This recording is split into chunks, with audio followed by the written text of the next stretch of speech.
জীবনে এই যে প্রত্যাশা আর তার থেকে হতাশা, এগুলো তো একরকম লেগেই থাকে, তাই না? ঠিকই। আশা পূরণ না হলেই মন খারাপ।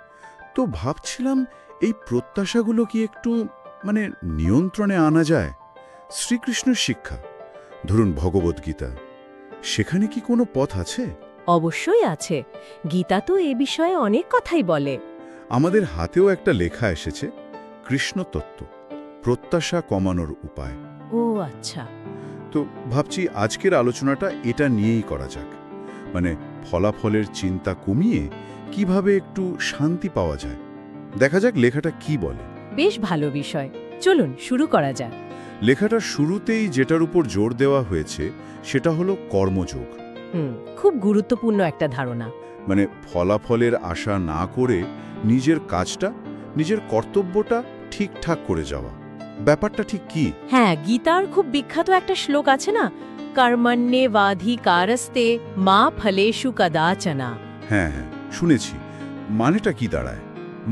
খুব সহজ, আমাদের অধিকার বা কন্ট্রোল আছে শুধু আমাদের কর্মের উপর, কিন্তু সেই কর্মের ফল কি হবে সেটা আমাদের হাতে নেই। আচ্ছা।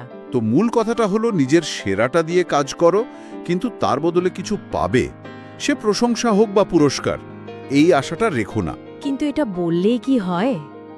মন তো খালি ফলাফলের দিকেই ছোটে। সেটা ঠিক, কঠিন তো বটেই। এই যে ফলের আশা ছেড়ে দেওয়ার কথা, এর সাথে কি ঈশ্বরের পরিকল্পনার উপর ভরসা রাখার কোনো যোগ আছে? লেখাটিতে কি এরকম কিছু আছে? একদম ঠিক ধরেছেন, এটাই আরেকটা জরুরি দিক। জীবনে যা কিছু ঘটছে, ভালো বা মন্দ, সেটাকে একটা বৃহত্তর পরিকল্পনার অংশ হিসেবে দেখা। হাল ছেড়ে দেওয়া? না, হাল ছেড়ে দেওয়া নয়, বরং ফলাফলের উপর নিজের জেদটা ছেড়ে দেওয়া। এই বিশ্বাসটা রাখা যে যা হচ্ছে তার পেছনে কোনো কারণ আছে, একটা বৃহত্তর, ভালো কিছুই হবে শেষ পর্যন্ত। অনেকটা সঁপে দেওয়ার মতো, যা হচ্ছে ভালোর জন্যই হচ্ছে, এই রকম। হ্যাঁ, অনেকটা তাই। কৃষ্ণ জানেন আমার জন্য কোনটা ভালো, এই ভাবনাটা প্রত্যাশার চাপ কিন্তু অনেক কমিয়ে দেয়। আচ্ছা, এরপর লেখাটিতে বৈরাগ্য বা ডিটাচমেন্টের কথাও বলা হয়েছে। এটা শুনলেই তো মনে হয় সব ছেড়ে ছুড়ে দেওয়া। না, মোটেও তা নয়। বৈরাগ্য মানে উদাসীনতা নয়। তাহলে? এর মানে হলো কোনো মানুষ বা ধরুন প্রশংসা, টাকা পয়সা বা কোনো নির্দিষ্ট ফলাফলের প্রতি অতিরিক্ত মানসিক টান বা আসক্তি না রাখা। ও আচ্ছা। আসল কথা হলো পরিস্থিতি যাই হোক না কেন মনটাকে শান্ত রাখা, মানসিক ভারসাম্যটা বজায় রাখা, হার জিত দুটোতেই স্থির থাকা। মানসিক স্থিরতা, এটা তো বর্তমানে মনোযোগ দেওয়ার সাথেও খুব যুক্ত, তাই না? গীতায় কৃষ্ণ তো অর্জুনকে এটাই বলেছিলেন, অতীত বা ভবিষ্যৎ নয়, এখনকার কাজে মন দাও। একদম, লেখাটিতেও ওই বিষয়টা আছে। খুব সুন্দর একটা পরামর্শ। কি হওয়া উচিত ছিল বা কি হবে এই নিয়ে বেশি না ভেবে বরং এই মুহূর্তে আমার করণীয় কি সেদিকে ফোকাস করা। ঠিক, বর্তমানে থাকলে ভবিষ্যতে দুশ্চিন্তা বা অতীতের আক্ষেপ কম আসে। ঠিক তাই, মনটা বর্তমানে থাকলে অনেক শান্ত থাকে। তাহলে দেখুন, কাজ করা, ফলের আশা ছাড়া, ঈশ্বরের পরিকল্পনায় ভরসা রাখা, আসক্তি কমানো, বর্তমানে থাকা, এগুলো তো বোঝা গেল। কিন্তু মনটাকে এই অবস্থায় আনব কিভাবে? মন তো বড় চঞ্চল। হ্যাঁ, সেখানেই আসছে ভক্তি বা জপের ভূমিকা। যেমন হরে কৃষ্ণ মহামন্ত্র জপের কথা বলা হয়েছে লেখাটিতে।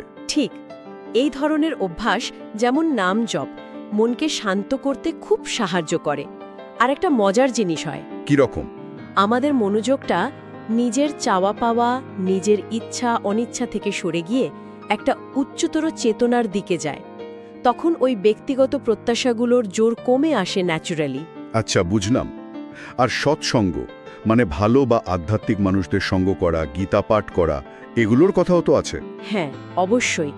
ভালো সঙ্গ পেলে এই শিক্ষাগুলো সবসময় চর্চার মধ্যে থাকে, মনে থাকে।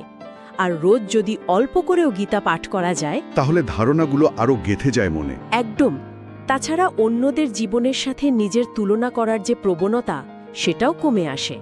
সৎসঙ্গে থাকলে এই জাগতিক তুলনাগুলো অর্থহীন মনে হয়। বাহ, তাহলে পুরো আলোচনাটা থেকে একটা সহজ সূত্র বেরিয়ে আসছে। লেখাটিতেও সম্ভবত এটাই বলা হয়েছে। হ্যাঁ, একটা সমীকরণের মতো। কর্তব্য প্লাস ভক্তি আকাঙ্ক্ষা = শান্তি। বেশ ইন্টারেস্টিং তো। কর্তব্য পালন করা, ঈশ্বরের প্রতি ভক্তি বা সমর্পণ রাখা, আর ফলাফলের আকাঙ্ক্ষাটা বাদ দেওয়া, এই তিনটে একসাথে মিললে জীবনে শান্তি আসতে পারে। ঠিক, এটাই মূল নির্যাস বলা যেতে পারে, একটা কমপ্লিট প্যাকেজ। তাহলে আজকের আলোচনা থেকে এটাই পরিষ্কার হচ্ছে যে ফলাফল নিয়ে বেশি না ভেবে নিজের কাজ আর ভক্তির পথে যদি মন দেওয়া যায়, তাহলে হয়তো মানসিক শান্তি খুঁজে পাওয়া সম্ভব। হ্যাঁ, মূল বার্তা এটাই। তবে একটা প্রশ্ন কিন্তু মনে আসে। বলুন তো।